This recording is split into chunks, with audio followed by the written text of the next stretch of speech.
A former Nigerian leader seized power in a military coup and ruled the country with dictatorship.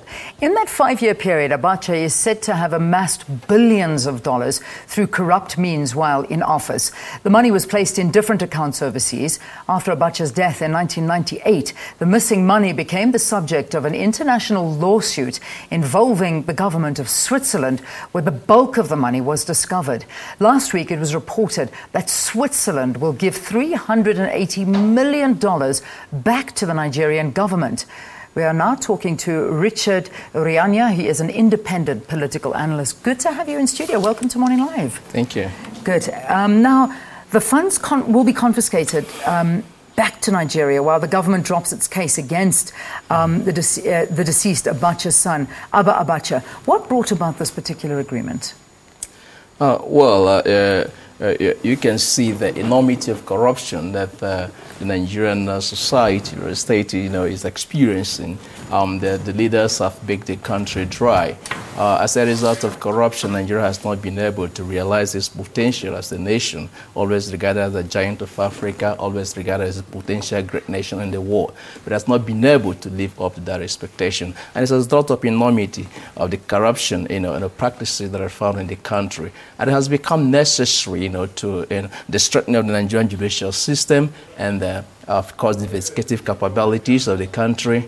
To make sure that some of this stolen wealth in our trust and repatriated back to Nigeria. It has become necessary because the fund is needed to fight, a lot of other social ills that the country is currently experiencing, like poor infrastructure in education, hospitals, and a lot of other, problems.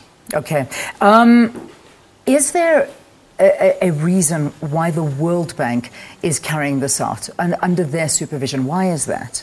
Well, the reason is particularly because we've had cases in the past where stolen money is returned and at the end of the day restolen and sent back, through other channels, back to Europe and other Western banks and financial institutions. So it is necessary not only to return the money. I think the most important thing is to supervise or monitor how these funds are being used and in which areas, in which directions that they've been disbursed, towards alleviating poverty, in Nigeria. So it is necessary because even at this point, you do not trust those who are so in the leadership and different leadership positions in Nigeria. Of course, the government of Nigeria has been accused of being, endemically, corrupt. Yeah. Before the coup, Abacha was actually quoted as saying, "I am referring to the harsh, intolerable conditions under which we are now living. Our economy has been hopelessly mismanaged. We have become a debtor and a beggar nation." Isn't this what everybody coming into power actually says? What muddies one's conscience afterwards, actually? Well, we are used to that in Nigeria. Not only him that made a statement. We have all the military, the copies that the seized power in Nigeria always refer to corruption, always refer to destruction of the society and what have you. So it's not new. It's just a way of legitimizing why they have taken over power. So it's not something new to us. This is a story of corruption. Would you say that justice has been served at the end of the day? I wouldn't say that justice has been served. I would say it has been partially served. Okay. And we are talking about $5 billion here being stolen. And over 16 years, we have been receiving 700 million was received, released, recovered. In the past, and now we have 380. So we're talking about $1 billion plus out of $5 billion.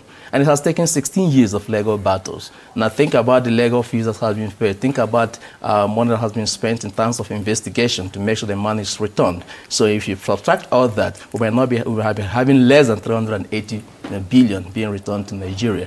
And if we are going to be fighting for a return of our wealth for over 15 years for $1 billion, it means it's going to take us 80 years to recover $5 billion. Sure. Wow.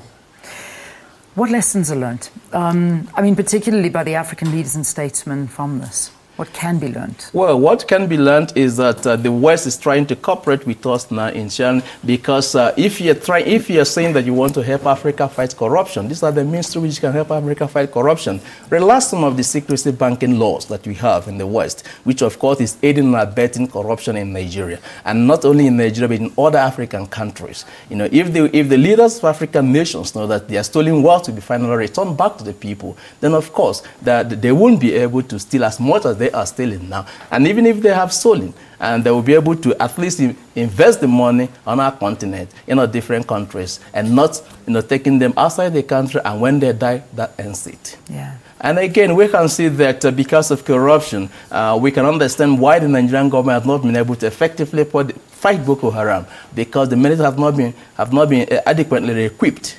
And some of the resources that should have gone into equipping the army to effectively meet challenges such as this, have been stolen and stored away in Western banks. Yeah. And also we are having problem of falling educational standard, because the government is not investing much in education. The resources have been stolen. And we are just talking about President Abacha stolen wealth. We've not talked about the one that his ministers stole. We're not talking about the one the governor stole.